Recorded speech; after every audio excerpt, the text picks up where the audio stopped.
Hello everyone, ನಮಸ್ತೆ. Welcome to ವಿವಿಧ್ ಕೆಮಿ. ಎಲ್ಲರೂ ಚೆನ್ನಾಗಿದ್ದೀರಿ ಅಂತ ಹೇಳಿ ಭಾವಿಸ್ಕೊಳ್ತಾ ಇದ್ದೇನೆ. ಕಮೆಂಟ್ ಸೆಕ್ಷನ್ ಅಲ್ಲಿ ತುಂಬಾ ಜನ ಮೇಲ್ಮೈ ವಿಸ್ತೀರ್ಣಗಳು ಮತ್ತೆ ಘನಫಲಗಳಿಗೆ ಸಂಬಂಧಿಸಿದಂತ ಪ್ರಶ್ನೋತ್ತರಗಳಿಗೆ ಸಂಬಂಧಿಸಿದಂತಹ ವಿಡಿಯೋಗಳನ್ನ ಮಾಡಿ ಅಂತ ಹೇಳಿ ಕೇಳ್ತಾ ಇದ್ರೆ ಆ ವಿಡಿಯೋವನ್ನ ಮಾಡ್ಲಿಕ್ಕಿದ್ದೇನೆ. ಈಗ ಈ ವಿಡಿಯೋದಲ್ಲಿ ಮೇಲ್ಮೈ ವಿಸ್ತೀರ್ಣಗಳು ಮತ್ತೆ ಘನಫಲಗಳಿಗೆ ಸಂಬಂಧಿಸಿದಂತ ಪ್ರಶ್ನೆಗಳನ್ನ ನಾನು ನಿಮಗೋಸ್ಕರ ಕೊಡ್ತಾ ಇದ್ದೇನೆ. ಮುಂದಿನ ಭಾಗದಲ್ಲಿ ಅವುಗಳಿಗೆ ಸಂಬಂಧಿಸಿದ ಉತ್ತರವನ್ನು ಕೂಡ ನೀಡಲಿಕ್ಕಿದ್ದೇನೆ. ನೀವೆಲ್ಲರೂ ಈಗ ಪರೀಕ್ಷೆ ತಯಾರಿಯನ್ನ ನಡೆಸ್ತಾ ಇರುವ ಕಾರಣ ಮೊದಲನೆಯದಾಗಿ ನಿಮ್ಮ ತಯಾರಿಯನ್ನ ನಡೆಸಿಕೊಳ್ಳಿ. ಘನಫಲಗಳು ಮತ್ತೆ ಮೇಲ್ಮೈ ವಿಸ್ತೀರ್ಣಗಳಿಗೆ ಸಂಬಂಧಿಸಿದಂತಹ ಸೂತ್ರಗಳನ್ನ ಬರೆದಿಟ್ಕೊಳ್ಳಿ. ಅದಾದ ನಂತರ ಈ ಪ್ರಶ್ನೆಗಳಿಗೆ ಉತ್ತರಿಸಲಿಕ್ಕೆ ಟ್ರೈ ಮಾಡಿ. ಮುಂದಿನ ಭಾಗದಲ್ಲಿ ನಾನು ಈ ಪ್ರಶ್ನೆಗಳಿಗೆ ಸಂಬಂಧಿಸಿದಂತಹ ಉತ್ತರವನ್ನ ನೀಡ್ತೇನೆ. ಪ್ರಶ್ನೆ ಸಂಖ್ಯೆ 1. ಆರ್ ತ್ರಿಜ್ಯವುಳ್ಳ ಅರ್ಧಗೋಳದ ವಕ್ರ ಮೇಲ್ಮೈ ವಿಸ್ತೀರ್ಣ. Option A 4 pi r square, option B 2 pi r square, option C 4/3 pi r cube, option D 3 pi r square. ಪ್ರಶ್ನೆ ಸಂಖ್ಯೆ 2. ಬ್ಯಾಡ್ಮಿಂಟನ್ ಆಟದಲ್ಲಿ ಬಳಸುವ ಶಟಲ್ ಕಾಕ್ ಈ ಎರಡು ಘನಾಕೃತಿಗಳ ಜೋಡಣೆಯಾಗಿದೆ. ಆಪ್ಷನ್ ಎ ಶಂಕು ಮತ್ತು ಗೋಳ, ಆಪ್ಷನ್ ಬಿ ಶಂಕುವಿನ ಭಿನ್ನಕ ಮತ್ತು ಅರ್ಧಗೋಳ, ಆಪ್ಷನ್ ಸಿ ಸಿಲಿಂಡರ್ ಮತ್ತು ಅರ್ಧಗೋಳ, ಆಪ್ಷನ್ ಡಿ ಶಂಕು ಮತ್ತು ಸಿಲಿಂಡರ್. ಪ್ರಶ್ನೆ ಸಂಖ್ಯೆ 3. ಎರಡು ಗೋಳಗಳ ತ್ರಿಜ್ಯಗಳ ಅನುಪಾತ 4:5 ಆದರೆ ಅವುಗಳ ಪೂರ್ಣ ಮೇಲ್ಮೈ ವಿಸ್ತೀರ್ಣದ ಅನುಪಾತ. Option A 5:4, option B 4:5, option C 16:25, option D 25:16. ಪ್ರಶ್ನೆ ಸಂಖ್ಯೆ 4. ಒಂದು ಘನದ ಪೂರ್ಣ ಮೇಲ್ಮೈ ವಿಸ್ತೀರ್ಣ 216 ಸೆಂಟಿಮೀಟರ್ ಸ್ಕ್ವೇರ್ ಆದಾಗ ಅದರ ಅಂಚಿನ ಉದ್ದ. Option A 8 centimetre, option B 2 centimetre, option C 12 centimetre, option D 6 centimetre. ಪ್ರಶ್ನೆ ಸಂಖ್ಯೆ 5. ಒಂದೇ ತ್ರಿಜ್ಯ ಮತ್ತು ಎತ್ತರ ಹೊಂದಿರುವ ಸಿಲಿಂಡರ್, ಶಂಕು ಮತ್ತು ಅರ್ಧಗೋಳದ ಘನಫಲಗಳ ಅನುಪಾತ.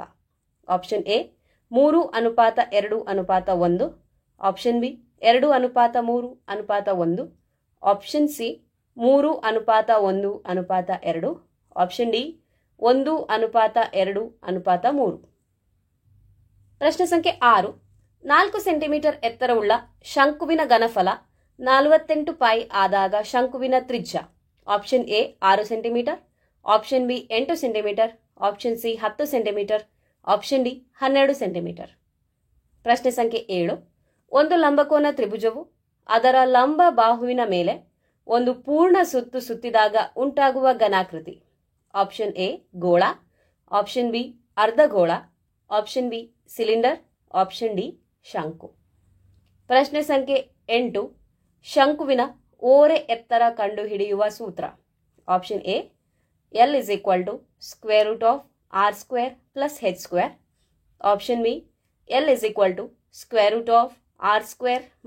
h², option C L = h² + r², option D L = h² - r². ಪ್ರಶ್ನೆ ಸಂಖ್ಯೆ 9. ತ್ರಿಜ್ಯಗಳು r1 ಮತ್ತು r2 ಹಾಗೂ ಎತ್ತರ h ಹೊಂದಿರುವ ಭಿನ್ನಕದ ಘನಫಲದ ಸೂತ್ರ. Option A V = 1/3 pi h into r1² + r2² + r1 into r2, option B V = 1/3 pi into h into r1² + r2² - r1 into r2, option C V = 4/3 pi h into r1² + r2² + r1 into r2, option D V = 1/3 pi into L into r1² + r2² + r1 into r2. ಪ್ರಶ್ನೆ ಸಂಖ್ಯೆ 10. ಪ್ರತಿ ಅಂಚು 6 centimetre ಹೊಂದಿರುವ ವರ್ಗ ಘನಾಕೃತಿಯ ಮೇಲ್ಮುಖದ ಮೇಲೆ ಇರಿಸಲಾದ ಅರ್ಧಗೋಳದ ಗರಿಷ್ಠ ತ್ರಿಜ್ಯವು. Option A 24 centimetre, option B 3 centimetre, option C 16 centimetre, option D 6 centimetre. ಪ್ರಶ್ನೆ ಸಂಖ್ಯೆ 11. 14 ಸೆಂಟಿಮೀಟರ್ ವ್ಯಾಸವುಳ್ಳ ಎರಡು ಅರ್ಧಗೋಳಗಳನ್ನು ಅವುಗಳ ವೃತ್ತಾಕಾರದ ಪಾದದ ಮೇಲೆ ಜೋಡಿಸಿದಾಗ ಉಂಟಾಗುವ ಘನಾಕೃತಿಯ ಮೇಲ್ಮೈ ವಿಸ್ತೀರ್ಣವು. ಆಪ್ಷನ್ ಎ 616 ಚದರ ಸೆಂಟಿಮೀಟರ್, ಆಪ್ಷನ್ ಬಿ 661 ಚದರ ಸೆಂಟಿಮೀಟರ್, ಆಪ್ಷನ್ ಸಿ 660 ಚದರ ಸೆಂಟಿಮೀಟರ್, ಆಪ್ಷನ್ ಡಿ 606 ಚದರ ಸೆಂಟಿಮೀಟರ್. ಪ್ರಶ್ನೆ ಸಂಖ್ಯೆ 12. ಒಂದು ಗೋಳವನ್ನು ಕರಗಿಸಿ ತಂತಿಯನ್ನಾಗಿ ಮಾಡುವ ಸಂದರ್ಭದಲ್ಲಿ ಬದಲಾವಣೆ ಆಗದೆ ಉಳಿಯುವ ಅಂಶವು ಆಪ್ಷನ್ ಎ ಎತ್ತರ, ಆಪ್ಷನ್ ಬಿ ಘನಫಲ, ಆಪ್ಷನ್ ಸಿ ಉದ್ದ, ಆಪ್ಷನ್ ಡಿ ತ್ರಿಜ್ಯ. ಪ್ರಶ್ನೆ ಸಂಖ್ಯೆ 13. ಒಂದು ಶಂಕುವಿನ ಪಾದದ ವಿಸ್ತೀರ್ಣ 12 ಚದರ ಸೆಂಟಿಮೀಟರ್ ಮತ್ತು ಎತ್ತರ 3 ಸೆಂಟಿಮೀಟರ್ ಆದಾಗ ಶಂಕುವಿನ ಘನಫಲವು ಆಪ್ಷನ್ ಎ 12 ಘನ ಸೆಂಟಿಮೀಟರ್, ಆಪ್ಷನ್ ಬಿ 5 ಘನ ಸೆಂಟಿಮೀಟರ್, ಆಪ್ಷನ್ ಸಿ 3 ಘನ ಸೆಂಟಿಮೀಟರ್, ಆಪ್ಷನ್ ಡಿ 6 ಘನ ಸೆಂಟಿಮೀಟರ್. ಪ್ರಶ್ನೆ ಸಂಖ್ಯೆ 14. ಎತ್ತರ 20 ಸೆಂಟಿಮೀಟರ್ ಮತ್ತು ತ್ರಿಜ್ಯ 7 ಸೆಂಟಿಮೀಟರ್ ಇರುವ ಸಿಲಿಂಡರ್ನ ಘನಫಲ ಆಪ್ಷನ್ ಎ 3080 ಘನ ಸೆಂಟಿಮೀಟರ್, ಆಪ್ಷನ್ ಬಿ 3080 ಚದರ centimetre, option C 3080 centimetre, option C 3083 centimetre to the power 4. ಪ್ರಶ್ನೆ ಸಂಖ್ಯೆ 15. ಒಂದು ಗೋಳದ ಘನಫಲ ಇನ್ನೊಂದು ಗೋಳದ ಘನಫಲದ 27ರಷ್ಟು ಹೆಚ್ಚಾಗಿದ್ದರೆ ಆ ಗೋಳಗಳ ತ್ರಿಜ್ಯಗಳ ಅನುಪಾತ option A 1:27, option B 3:27, option C 9:81, option D 3:9. ಪ್ರಶ್ನೆ ಸಂಖ್ಯೆ 16. ಸಿಲಿಂಡರ್ ಆಕಾರದ ಸೀಸದ ಕಡ್ಡಿಯ ಒಂದು ತುದಿಯನ್ನ ಚೂಪುಗೊಳಿಸಿದೆ.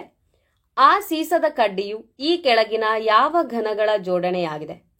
ಆಪ್ಷನ್ ಎ 2 ಸಿಲಿಂಡರ್ಗಳು, ಆಪ್ಷನ್ ಬಿ ಸಿಲಿಂಡರ್ ಮತ್ತು ಅರ್ಧಗೋಳ, ಆಪ್ಷನ್ ಸಿ ಶಂಕು ಮತ್ತು ಸಿಲಿಂಡರ್, ಆಪ್ಷನ್ ಡಿ ಭಿನ್ನಕ ಮತ್ತು ಶಂಕು ಹಾಗೂ ಸಿಲಿಂಡರ್. ಪ್ರಶ್ನೆ ಸಂಖ್ಯೆ 17. 7 ಸೆಂಟಿಮೀಟರ್ ತ್ರಿಜ್ಯವನ್ನು ಹೊಂದಿರುವ ಅರ್ಧಗೋಳದ ಪೂರ್ಣ ಮೇಲ್ಮೈ ವಿಸ್ತೀರ್ಣ option A 462 centimetre square, option B 294 centimetre square, option C 588 centimetre square, option D 154 centimetre square. ಪ್ರಶ್ನೆ ಸಂಖ್ಯೆ 18.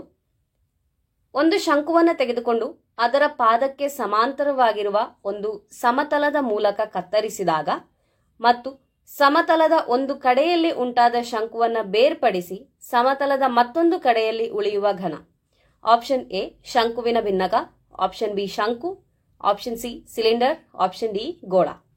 ಪ್ರಶ್ನೆ ಸಂಖ್ಯೆ 19. ಒಂದು ಘನಾಕೃತಿಯನ್ನ ಮತ್ತೊಂದು ಘನಾಕೃತಿಯಾಗಿ ಪರಿವರ್ತಿಸಿದಾಗ ಅದರ ಘನಫಲವು ಆಪ್ಷನ್ ಎ ಹೆಚ್ಚಾಗುತ್ತದೆ, ಬಿ ಕಡಿಮೆಯಾಗುತ್ತದೆ, ಸಿ ಯಾವುದೇ ವ್ಯತ್ಯಾಸವಾಗುವುದಿಲ್ಲ, ಡಿ 2ರಷ್ಟಾಗುತ್ತದೆ. ಪ್ರಶ್ನೆ ಸಂಖ್ಯೆ 20. ವ್ಯಾಸ 2 ಸೆಂಟಿಮೀಟರ್ ಮತ್ತು ಎತ್ತರ 16 ಸೆಂಟಿಮೀಟರ್ ಇರುವ ಸಿಲಿಂಡರ್ ಅನ್ನು ಕರಗಿಸಿ ಒಂದೇ ಗಾತ್ರದ 12 ಗೋಳಗಳನ್ನು ಮಾಡಿದೆ. ಪ್ರತಿ ಗೋಳದ ವ್ಯಾಸ option A 4 centimetre, option B 3 centimetre, option C 2 centimetre, option D 6 centimetre.